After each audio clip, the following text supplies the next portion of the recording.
Your fascination of local history is for everyone to enjoy on YouTube. When did it all start? Well, look, I'm from Hobart, so it probably began then. Yeah. And been interested in YouTube for a long time. And, I'm here. I can make videos on the subject because it's something I know something about. But, of course, when you start making the videos, you find out more as you go along.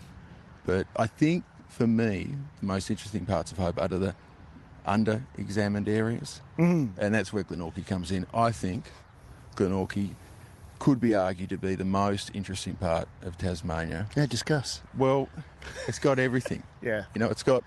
Has it really got everything? Well, it doesn't seem to have a swimming pool or an ice rink anymore. No, but they're there in memory. Yeah, they're being discussed. Psychologically, they're still there. A rich history. The pool will come back. A rich history. Well, look, you've got the big factories. You've got the zinc works at one end. You've got Cadbury at the other. You've also got... There could be a Cadbury's theme park coming here. Well, yeah, that's about as Next time we chat, we'll be a golden ticket coming in the post. We'll be sat in the Infinity Chocolate Waterfall.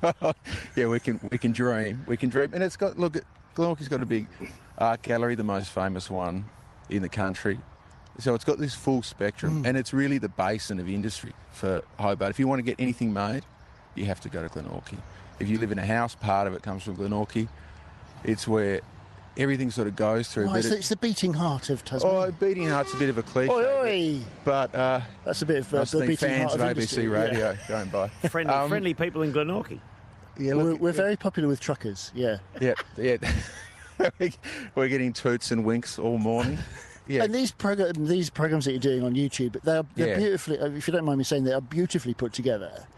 And keep the compliments coming. And the way that you present them is incredibly engaging. Yep. And if people haven't seen them yet, then one of the reasons that I was desperate to talk to you is to get the message out there to people to go onto YouTube and type in Angus Thornett and see some of his work. Thornett.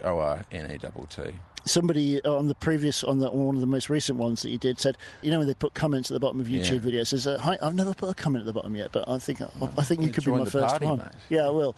Hi, Angus. I work in a nursing home, and I'm sharing all your videos to keep their memories alive. Thank you. So glad I found you.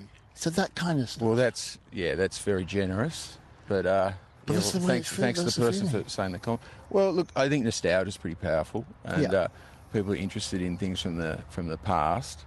I think what happens when you're quite young, and even into young adulthood, you don't tend to have a big interest in history. And as you get older, that becomes more so. And I think part of it is probably unconscious. My personal theory on it is that as you become aware of your mortality, you begin to realise, probably unconsciously, that you have no idea of what's going to happen once you're not here anymore. But what you can do is the same thing, but in a mirror. So you can find out about what the world was like before you were around. I think I realised I was getting old when my childhood looked like it could have been in a period drama. Yeah. Well, that's it. And you start picking up the inaccuracies. Yeah. You watch those period dramas and everyone's wearing new clothes. All like this show set in 1995. Yeah. So or you can clothes from 1995. You find stuff you wore as a kid in vintage clothing shops.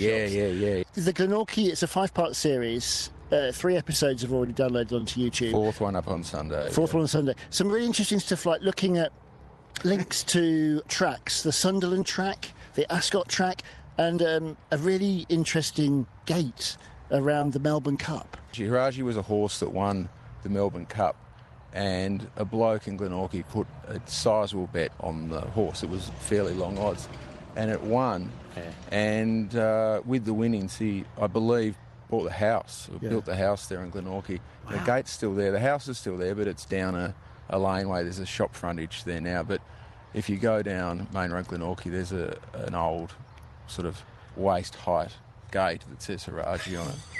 And stuff like that all over Glenorchy. I think everyone should do that. If they have a very big win on the horses, it should be obligatory that you have a gate with the name of the horse on it. Yeah, well, that's it. So just quickly before we go, I think we've got a little bit more time with Angus Thornett. We're walking down this disused railway line. Yeah, we're on the line that used to go out to the zinc works. A lot of Glenorchy still wears its scars with pride, in a way. Well, there's only so much money to fix things up, and once they get disused, usually what happens when things stop being used, there's not this idea that they're never going to be used again. There's like, maybe they'll get used again, and that's what happened with the train lines. And we're at this point now where they're used again. It's a shame, though, because you and I were talking while we were waiting to come to John about, those black and white movies where two people would be on it's almost like a push-me-pull-me thing that would go along a railway line. Yeah, and that would be a great way for you and I to commute to work. When you carpool, well, you could do that thing with that. Where you could exercise at the same time. Yeah, great. And just before we go, please do go online and type in Angus Thornett and look at the Glenorchy series, which is brilliant. Yeah, we're here at the what was the Lutana train station. It's just a big mound of dirt now. But a lot of people in Hobart, they go down the Brooker, and the spot where there's the A-Mart and the now Tesla, there's a bridge that goes across the highway there. With train tracks on and exactly. So that bridge used to be the Bridgewater Bridge. There used to be two bridges at Bridgewater. The Bridgewater crossings had a whole bunch of bridges over the years, and one of them was a rail bridge. Yeah. And it was built, I think, 1891. And when the current bridge that's still being used, not the new one that they're building, but the one with the central navigation span that goes up and down, when that was built, it took train and carriage, so cars. Wow. So what they did was they demolished, so they pulled down the old rail track and they brought it down and they re-put it up, sort of recycled infrastructure here in Glenorchy. And now it's still here. Wow, had no idea. Just quickly as well, a couple more things. Quickly. Chinese restaurants. Did Chinese restaurants used to sell fireworks under the counter? Yeah.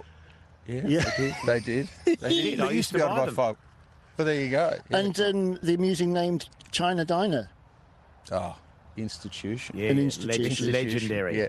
A legendary place of mockery. A lot of unfair rumours about we did a couple of sketches and songs in the uni review about.